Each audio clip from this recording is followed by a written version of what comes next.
Good morning, viewers. Today I'll be talking about Don Juan in Hell Scene and its appreciation in the work of George Bernard Shaw entitled Man and Superman.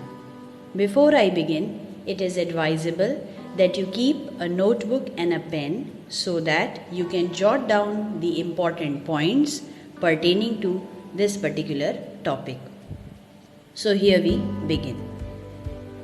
In Act 3 of Man and Superman, John Tanner spends the night in the company of a group of brigands in Sierra Nevada in Spain. He dreams that he is in hell, and in the form of his dream, Shaw has introduced what is virtually a complete one-act play. Man and Superman is a realistic play, but the hell scene is a fantasy which has been skillfully fused with the rest of the play.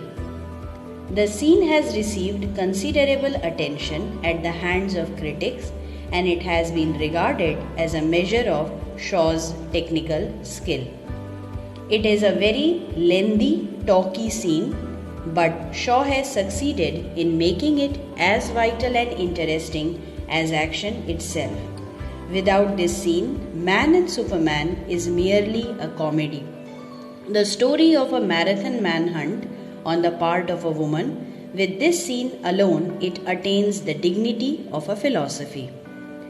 There is a beautiful quote by A.C. Ward regarding the range of ideas contained in the play which is almost encyclopedic. He says, "Among the many conversation pieces in Shaw's play, this is supreme.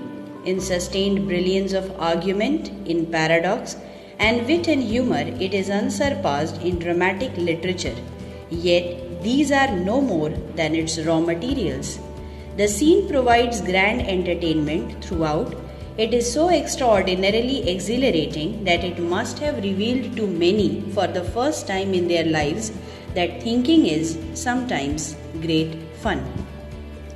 Don Juan in Hell Scene is in reality a debate between two of the participants, the devil and Don Juan. The other two remain silent listeners for the most part, intent here as elsewhere to give a fair hearing to all parties in a debate.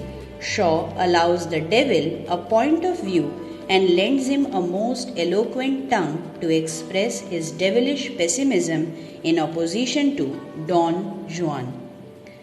The devil's is a philosophy of death and damnation, making out that mankind is so bad that nothing can save it from bringing about its own destruction. To this, Don Juan's reply is that the life force works in man to save him from the forces of death and degeneration. Life is a force which has made innumerable experiments in organizing itself, the mammoth and the man, the mouse and the megatherium, the flies and the fleas, and the fathers of the church are all more or less successful attempts to build up that raw force into higher and higher individuals, the ideal individual being omnipotent, infallible, and withal completely, undilutedly self-conscious, in short, a god. Here we get a full exposition of Shaw's theory of life force and his concept of the Superman, the ideal man of the future. Our task in Don Juan's philosophy is to cooperate in the work of helping life in its struggle upward. The philosopher's brain, he asserts, is the special instrument involved for the life force to serve and operate its purpose of producing a nobler and more efficient creature than man now is. Woman's energy is drained by the exhausting labor of gestation, while man's energy, of which only an infinitesimal fraction is expanded on procreation, is available for the imaginative and mental activities which produced civilization and which animate Juan to declare, "As long as I can conceive something better than myself, I cannot be easy unless I am striving to bring it into existence or clearing the way for it. That is the law of my life. That is the working within me of life's incessant aspiration to higher organization, wider, deeper, intenser self-consciousness and clearer self-understanding. And this, says the life force to the philosopher, must thou strive to do for me till thou diest, while I will make another brain and another philosopher to carry on the work. Donna Ana is convinced by the arguments of Don Juan and cries out, I believe in the life to come, a father for the Superman. The scene richly deserves the praises that have been showered upon it. It heralds the emergence into fame and popularity of Shaw, the philosopher and the teacher. It marks the beginning of a new epoch in the history of the drama in England. It is a great literary landmark with which the new comedy of purpose is firmly established.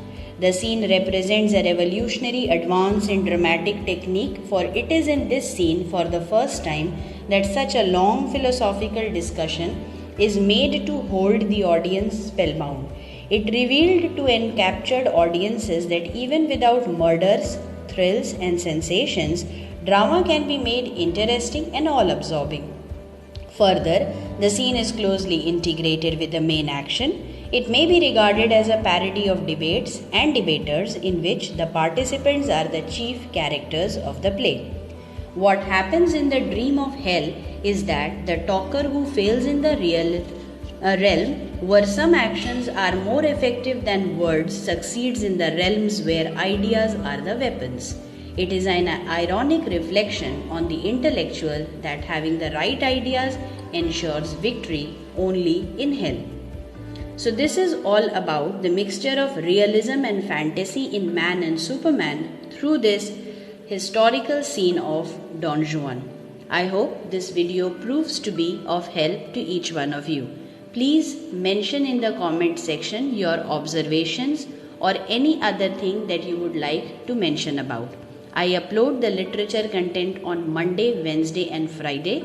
Please like, share and subscribe to the channel, and don't forget to click on the bell icon to get the latest updates. Thank you for listening. Have a great day ahead.